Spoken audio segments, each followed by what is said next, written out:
विद्यार्थियों नमस्कार, मैं हूं कुंदन कुमार और स्वागत करता हूं आप सभी का अपने YouTube चैनल नवदृष्टि फॉर स्टडी पे। जैसा कि आप सब जानते हैं कि आज हम लोग गोधुली भाग 1 जो बिहार बोर्ड के 9वीं कक्षा की हिंदी की पुस्तक है, इसका गोधुली भाग 1 का जो काव्य खंड है उसका दूसरा अध्याय मंझन के द्वारा लिखी गई जो कड़वक है उसका अध्ययन करेंगे। किंतु उससे पहले मंझन का जीवन परिचय देखेंगे और हम लोग मंझन के जीवन परिचय पर प्रकाश डालें उससे पहले मैं आप सबको बता देना चाहूँगा कि यदि आप मंझन जी के द्वारा लिखी गई जो कड़वक है जिसका 2 कड़वक आपके पुस्तक में है, इसका संपूर्ण व्याख्या देखने के लिए आप इस वीडियो के डिस्क्रिप्शन बॉक्स में जाकर लिंक पर क्लिक कर सकते हैं, जिससे आप डायरेक्ट सीधे मंझन के कड़वक की संपूर्ण व्याख्या देख पाएंगे। और यदि आप उसका अभ्यास प्रश्न हल करना चाहते हैं तो आप दूसरे लिंक पे जो आपको डिस्क्रिप्शन में ही मिल जाएगा क्लिक करके डायरेक्ट प्रश्न अभ्यास देख सकते हैं, जहां आपको सभी प्रश्नों के उत्तर मिल जाएंगे।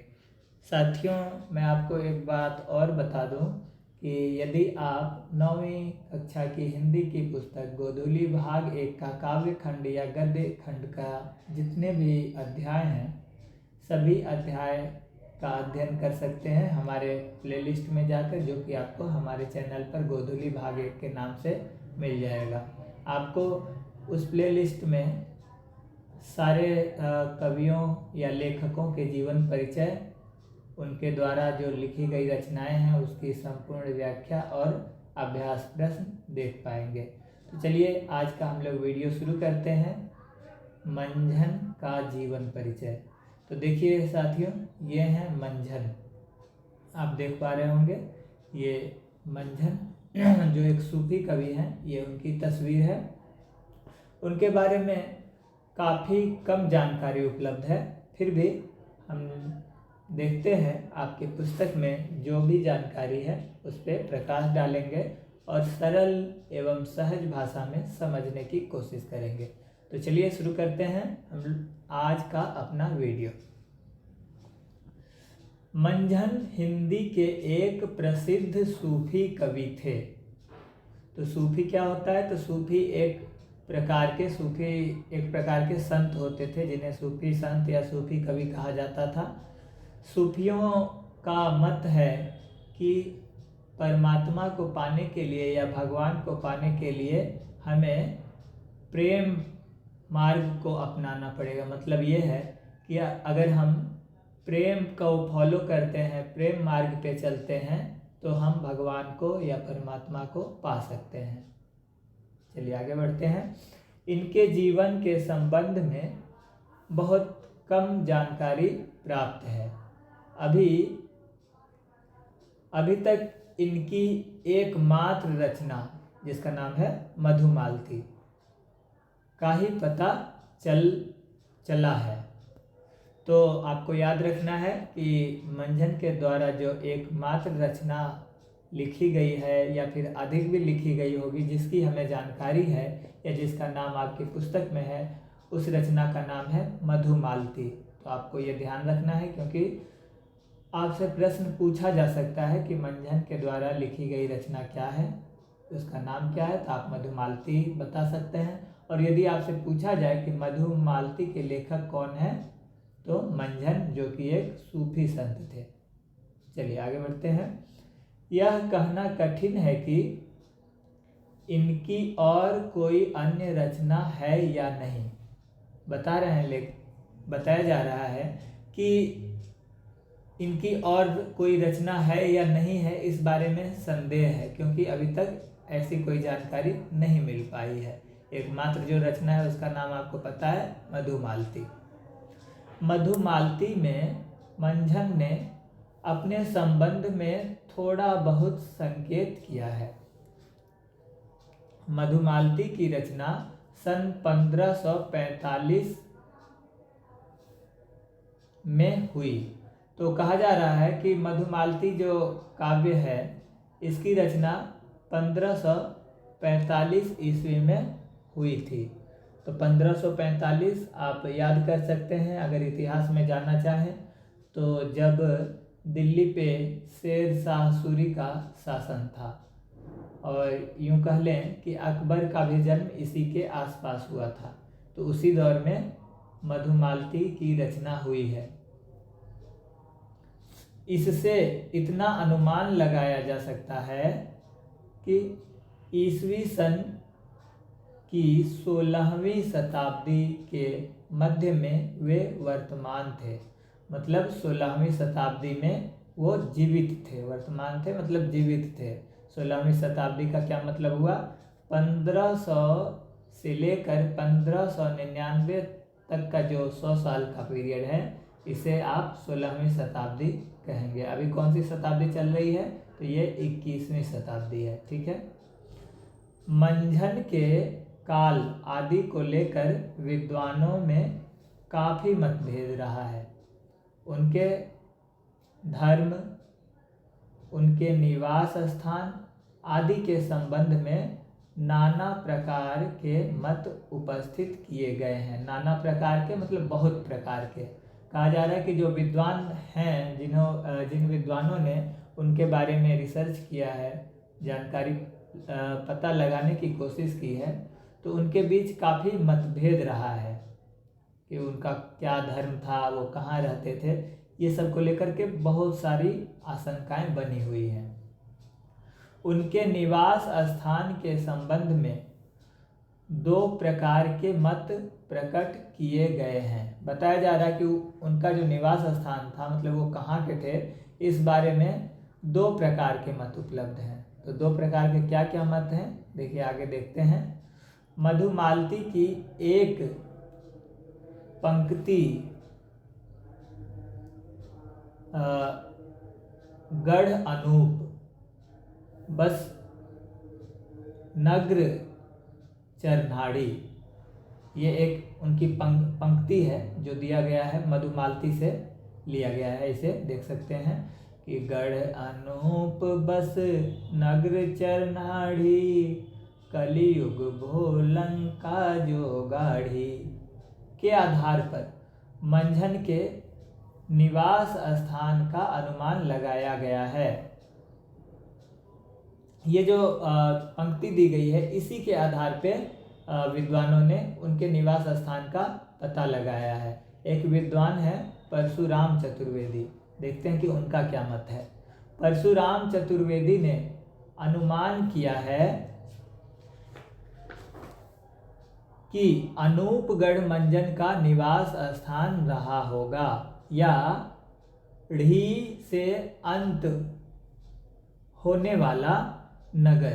कहा जा रहा है कि जो परशुराम चतुर्वेदी एक विद्वान है, उनका कहना है, इस पंक्ति के ही आधार पर उनका ये मानना है कि अनूपगढ़ जो है वो उनका निवास स्थान रहा होगा, और यदि अनूपगढ़ नहीं तो ढ़ी से समाप्त होने वाला कोई जगह होगा जहां उनका निवास स्थान था।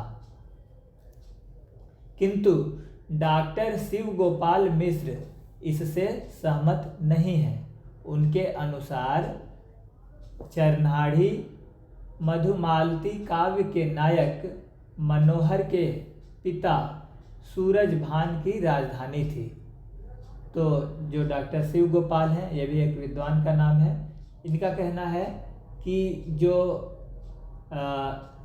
ऊपर दिया गया है अनूपगढ़, उसके बारे में कहते हैं कि ये सूरजभान की राजधानी होगी। जो मधुमालती के जो नायक हैं, जो हीरो हैं मनोहर, वो उनके पिता हैं। कौन है पिता? मनोहर के पिता हैं सूरजभान। और कहा जा रहा है इनके अनुसार कि वो उनकी राजधानी रही होगी, इसलिए उन्होंने यहाँ पे इसका नाम लिया है।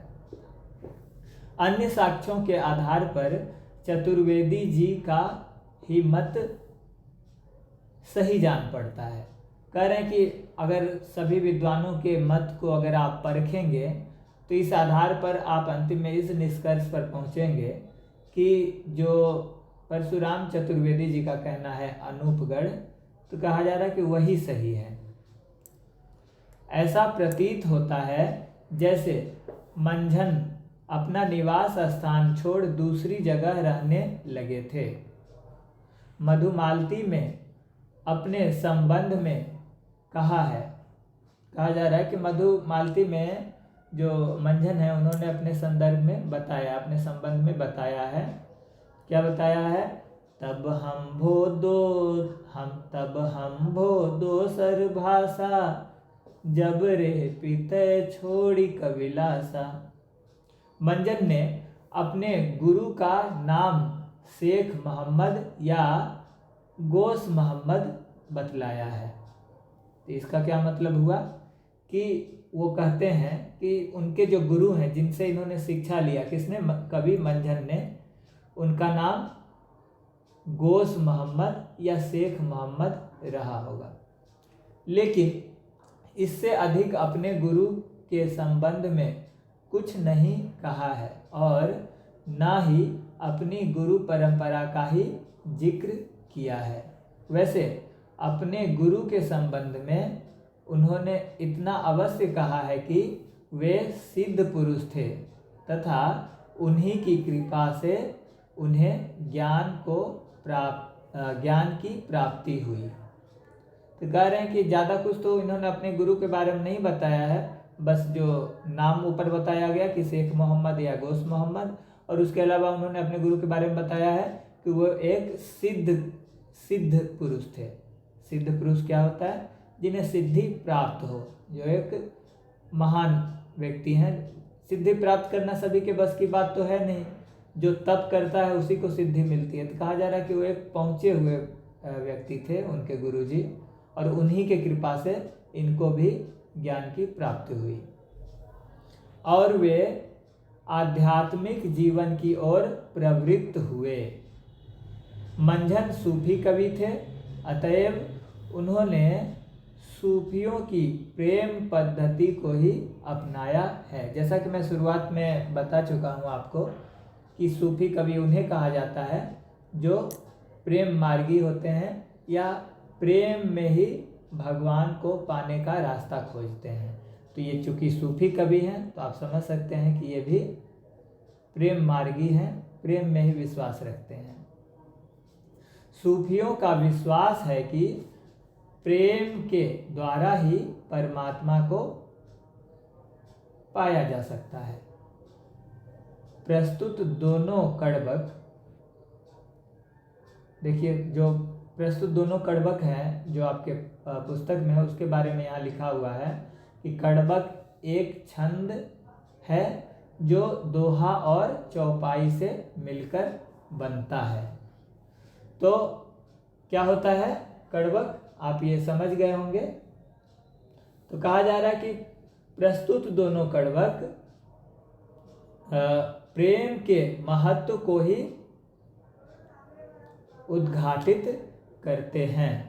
कवि के अनुसार प्रेम रूपी ज्योति से ही यह संसार प्रकाशमान है। जब आप इनके द्वारा लिखी गई ये जो दोनों कड़बक जो आपकी पुस्तक में इसको पढ़ेंगे तो आप देखेंगे कि उन्होंने प्रेम के बारे में विस्तार से बताया है और उनकी जो मान्यता है प्रेम को लेकर के वो उस पर उन्होंने विशेष रूप से प्रकाश डाला है। जब आप ये दोनों कड़बक पढ़ेंगे तो आप इस बात को खुद ही समझ जाएंगे। इस कड़बक को पढ़ने के लिए या समझने के लिए आप इस वीडियो के डिस्क्रिप्शन बॉक्स में दिए गए लिंक पर क्लिक करके डायरेक्ट अगले वीडियो पे जा सकते हैं जो मंझन के द्वारा लिखा गया कड़बक है, और उसी वीडियो में आपको दोनों कड़बक का संपूर्ण व्याख्या मिल जाएगा जिसमें आप बिना किसी संकोच के सारी बात समझ पाएंगे। और जब आपके परीक्षा में आपके अध्याय से पूछा जाएगा कोई प्रश्न तो बिना किसी हेजिटेशन के बता पाएंगे। तो आज के लिए इतना ही। अगर आप कड़बक देखना चाहते हैं तो अगले वीडियो को ज़रूर देखें। आप चाहें तो प्लेलिस्ट में जा कर के कोई भी अध्याय जो आपके पुस्तक में है उसे देख सकते हैं, अथवा डिस्क्रिप्शन में जाके डायरेक्ट कड़बक पर पहुंच सकते हैं। तो धन्यवाद। आप सब अपना ध्यान रखें।